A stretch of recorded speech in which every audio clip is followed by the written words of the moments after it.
What is going on, people? Now that I have your attention, let's talk about all the different types of social media platforms, the audiences in each one, the strategies for each one, and whether you should have a focus on quality or quantity. Let's dive in. First one is YouTube. YouTube is awesome because it is probably the single most best performing platform out there. The reason why is this. Think about it like this. So YouTube allows you to post long form content. You could be posting content from things like Instagram on your Reels or TikTok, and you have those short videos that are 30 seconds long. But trust is at an all-time low today. So what they need 7 hours of consuming your content before buying your high-ticket coaching program. So what does that mean for you? That means that if you have one 1-hour video that people watch, that will fill up your cup a lot more quickly than throwing in the grains of sand that are your reels on TikTok. So when it comes to YouTube, quality all day. You want to make sure you are posting high quality videos. You want to make sure that you're spending a lot of time with the editing if you want to edit your process. You don't have to edit your video if you don't want to. There's a lot of people like William Brown that have done a great job of not having any editing done to their videos and still getting a lot of traction and trust from people. People actually like it when you don't have your videos edited nowadays because it shows that you are just as you are, and that has a value within itself. You should look to shoot long form YouTube videos once every 2 weeks. When you're starting out, be smart about it. You can do things like clip your long form content and then post that as Instagram or TikTok reels. And also, if you're not feeling like you're ready for long form content like YouTube yet, and you're just getting started with content in general, don't worry, not a problem. It's okay. You can just get some reps in by focusing on short form content like TikTok or Instagram reels. And just make sure that you are making really high quality reels and TikTok videos. But you will, in the beginning, be required to use YouTube for your VSL and to use your case study breakdowns. Next up, Facebook. The only thing I can say about it is that the older demographics growing bigger on Facebook. So if you want to target older folks on Facebook, you should go for it. Otherwise, let's just not waste our time on it. LinkedIn, also not that exciting. So there is one great opportunity here for LinkedIn, and that is that if you are a coach that focuses on high-level CEOs or executives, then you should use LinkedIn to do outreach. I will tell you this, it is fantastic for it. It's really decent for B2B businesses.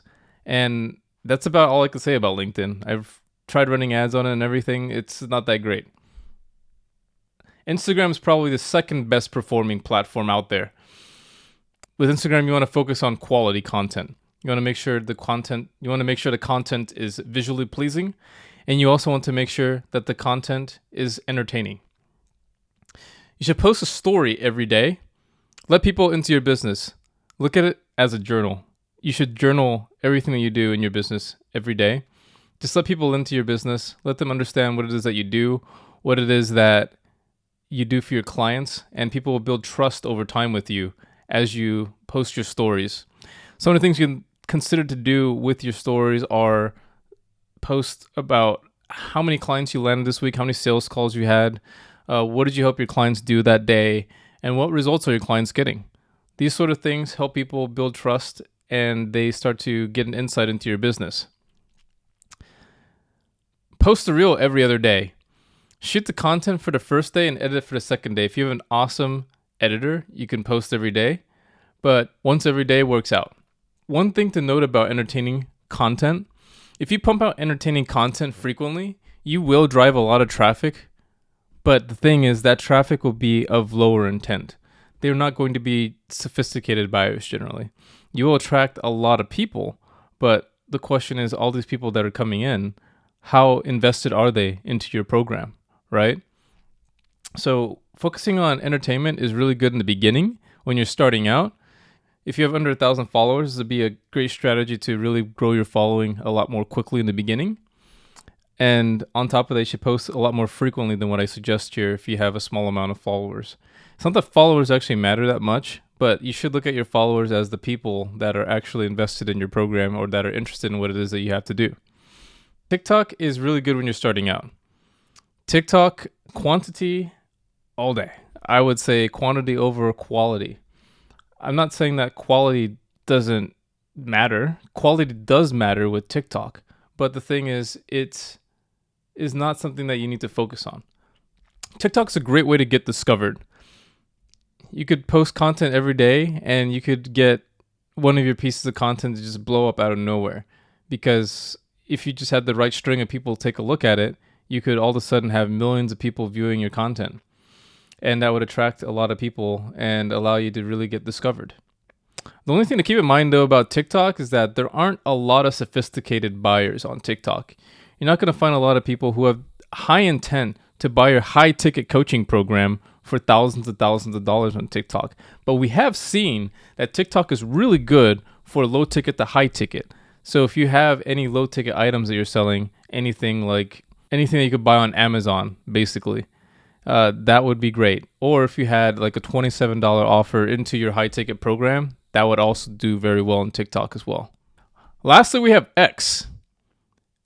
X is only useful if you're a public figure. The way that you know you're a public figure is that if you have people reaching out to you for podcasts, like thousands of requests for podcasts, I would consider you a public figure. People want to hear what you have to say. And that's what's really important for X.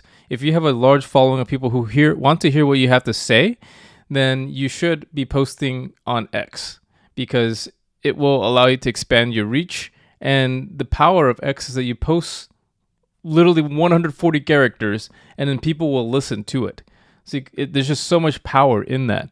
Anyways, that is it for this module, guys. I hope you guys got a lot of value on the social media platforms and how you should be messaging and positioning yourself for each platform and the strategies for each one.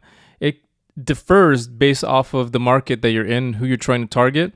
So work with your coach to make sure that you know which strategy you should be going for.